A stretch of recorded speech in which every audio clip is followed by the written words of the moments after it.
ఉత్తరప్రదేశ్లో మొత్తం 80 సీట్లు ఈసారి తమవే అంటున్నారు కమలనాథులు. అయితే క్షేత్రస్థాయిలో పరిస్థితులు భిన్నంగా ఉన్నాయి. ఒకవైపు యోగి ఆదిత్యనాథ్ ప్రభుత్వ విధానాల పట్ల అనేక వర్గాల్లో వ్యతిరేకత పెళ్లిబిగుతోంది. యూపీలో బుల్డోజర్ రాజకీయాలను పౌర సమాజం వ్యతిరేకిస్తుంది. పశ్చిమ యూపీలో దళిత రాజ్పుత్ వర్గాలు పార్టీకి దూరమయ్యారన్న ప్రచారం జోరుగా నడుస్తుంది.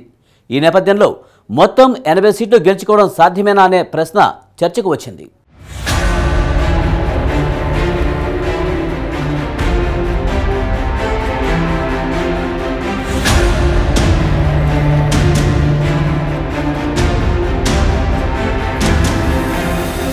లోక్సభ ఎన్నికల్లో అత్యంత కీలక రాష్ట్రం ఉత్తరప్రదేశ్. ఇక్కడ ఆధిక్యం సాధించే పార్టీయే దాదాపుగా కేంద్రంలో అధికారంలోకి వస్తుంది. ఉత్తరప్రదేశ్లో మొత్తం 80 లోక్సభ నియోజకవర్గాలున్నాయి. ఈసారి లోక్సభ ఎన్నికల్లో మొత్తం 80 సీట్లను లక్ష్యంగా చేసుకుని బరిలోకి దిగింది కమలం పార్టీ. నరేంద్ర మోడీ ప్రభంజనం పెద్ద ఎత్తున వీచిన 2014 ఎన్నికల్లో ఉత్తరప్రదేశ్లో బీజేపీ అత్యధికంగా 73 సీట్లను కైవసం చేసుకుంది. కాగా 2019 లోక్సభ ఎన్నికల్లో బీజేపీ కేవలం 62 సీట్లకు పరిమితమైంది.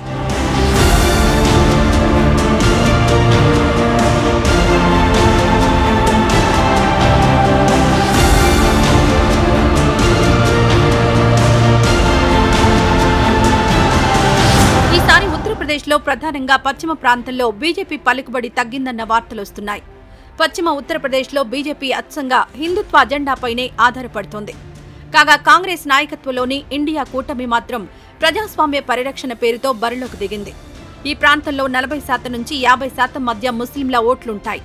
సహజంగా ఉత్తరప్రదేశ్లోని ముస్లింలకు సమాజ్వాదీ పార్టీ అతిపెద్ద ఓటు బ్యాంకుగా ఉంటుంది.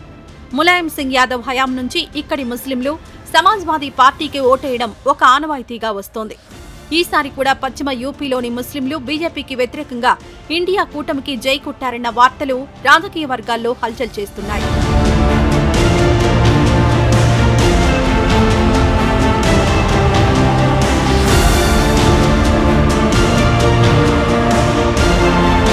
యోగి ఆదిత్యనాథ్ హయాంలో తమపై దాడులు పెరిగాయని ముస్లిం సంస్థలు ఆరోపిస్తున్నాయి. ట్రిపుల్ తలాక్ విషయంలోనూ ముస్లింలలో మెజారిటీ వర్గం తీవ్ర ఆగ్రహంతో ఉంది. పశ్చిమ యూపీలో జనాభా పరంగా చూస్తే ముస్లిం మైనారిటీల తరువాతి స్థానం దళితులదే. ప్రధానంగా నగీనా నియోజకవర్గంలో దళితుల ప్రాబల్యం ఎక్కువ. 1989లో బహుజన్ సమాజ్ పార్టీ అధినేత్రి మాయావతి నగీనా సెగ్మెంట్ నుంచే పోటీ చేసి విజయం సాధించారు. ఈసారి ఎన్నికలలో మాయావతి నాయకత్వంలోని బహుజన్ సమాజ్ పార్టీ ఇటు ఎన్డీఏ కూటమికి అటు ఇండియా కూటమికి దూరంగా ఉంది. ఈ నేపథ్యంలో కమలం పార్టీపై దళితులు నారాజుగా ఉన్నారన్న వార్తలు హల్చల్ చేస్తున్నాయి. బీజేపీపై దళితులకు పెరిగిన వ్యతిరేకత తమకు లాభిస్తుందని ఇండియా కూటమి భావిస్తోంది.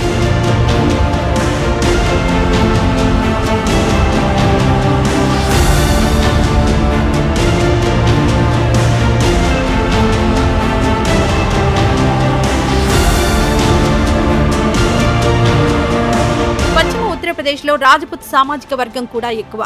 సహజంగా బీజేపీకి రాజ్పుతులు అనుకూలంగా ఉంటారు. అయితే ఈసారి కమలం పార్టీపై రాజ్పుత్ సామాజిక వర్గం ఆగ్రహంగా ఉంది. టికెట్ల కేటాయింపులో తమకు అన్యాయం జరిగిందని రాజ్పుతులు భావిస్తున్నారు. గతంలో ఎన్నడూ లేనంత తక్కువ సంఖ్యలో ఈసారి రాజ్పుతులకు బీజేపీ టికెట్లిచ్చింది.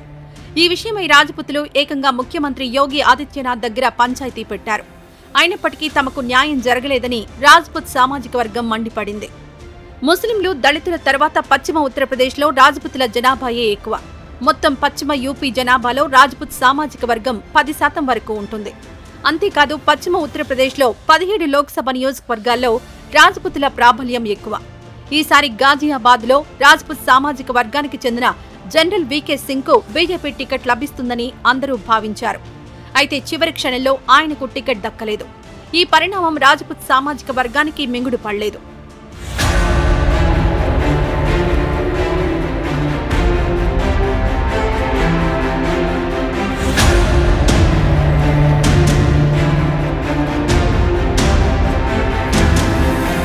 మేనకా గాంధీ తనయుడు సీనియర్ బీజేపీ నేత ఫిరోజ్ వరుణ్ గాంధీకి ఈసారి పార్టీ టికెట్ ఇవ్వలేదు. వరుణ్ గాంధీ ఫిలిభిత్ నియోజకవర్గానికి సిట్టింగ్ ఎంపీ. కొంతకాలంగా బీజేపీ అగ్రనాయకత్వంపై వరుణ్ గాంధీ ఎడాపెడా విమర్శలు చేస్తున్నారు. ప్రధానంగా యోగి ఆదిత్యనాథ్ సర్కార్ విధానాలపై అనేకసార్లు ఘాటు విమర్శలు చేశారు. దీంతో పార్టీ కొంతకాలం నుంచే బీజేపీ హస్తిన పెద్దలు వరుణ్ గాంధీని పక్కన పెట్టారు.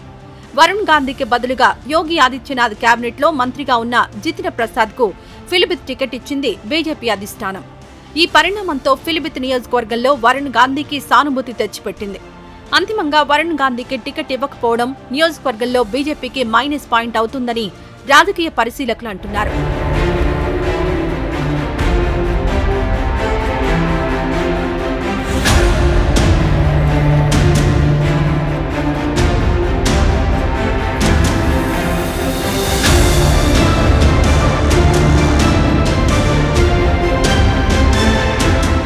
చూస్తే ఉత్తరప్రదేశ్లోని 16 నియోజకవర్గాల్లో బీజేపీ గడ్డు సమస్య ఎదుర్కొంటోంది. రాయ్ బరేలీ, అమేథీ, ఫైజాబాద్, అంబేద్కర్ నగర్, కౌశంబి సహా మరికొన్ని నియోజకవర్గాల్లో కమలం పార్టీ విజయం అంత సులువు కాదు. అయితే ఎంఐఎం వంటి ఇతర పార్టీలు ముస్లిం ఓట్లను చీల్చడంతో బీజేపీ లాభపడిన సందర్భాలున్నాయి. యోగి ఆదిత్యనాథ్ హయాంలో తమపై దాడులు పెరిగాయని ముస్లిం సంస్థలు ఆరోపిస్తున్నాయి. ట్రిపుల్ తలాక్ విషయంలోనూ ముస్లింలలో మెజారిటీ వర్గం తీవ్ర ఆగ్రహంతో ఉంది. సీఏఏను మెజారిటీ ప్రతిపక్ష పార్టీలు వ్యతిరేకిస్తున్నాయి.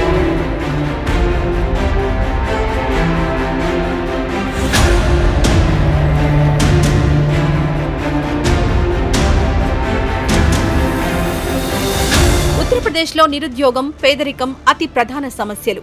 యోగి ఆదిత్యనాథ్ సర్కార్ పాలనలో మతపరమైన వివక్ష పెరిగిపోయిందన్న విమర్శలున్నాయి. బుల్డోజర్ పాలిటిక్స్ ను సమాజంలోని ఒక వర్గం వ్యతిరేకిస్తోంది. నేరస్తులను న్యాయస్థానాలకు అప్పచెప్పకుండా పోలీసులే కాల్చి చంపడంపై పౌర సమాజం నుంచి తీవ్ర వ్యతిరేకత వస్తోంది. ఇదిలా ఉంటే ఎలక్టోరల్ బాండ్లను రాజ్యాంగ విరుద్ధంగా సుప్రీంకోర్టు తీర్పు చెప్పడంతో సామాన్య ప్రజల్లో కేంద్ర ప్రభుత్వం చులకనైంది. అంతేకాదు ఈడీ, సీబీఐ, ఐటీ వంటి కేంద్ర దర్యాప్తు సంస్థలను నరేంద్ర మోడీ సర్కార్ దుర్వినియోగపరుస్తోందన్న చర్చ మేధావి వర్గాల్లో మొదలైంది. ఇవన్నీ భారతీయ జనతా పార్టీ విజయాలకు అవరోధాలే అంటున్నారు రాజకీయ పరిశీలకులు. ఏమైనా ఈసారి ఉత్తరప్రదేశ్లో లోక్సభ ఎన్నికలు ఇటు సమాజ్వాదీ పార్టీ నాయకత్వంలోని కూటమికి, అటు బీజేపీకి అగ్ని పరీక్షగా మారాయి.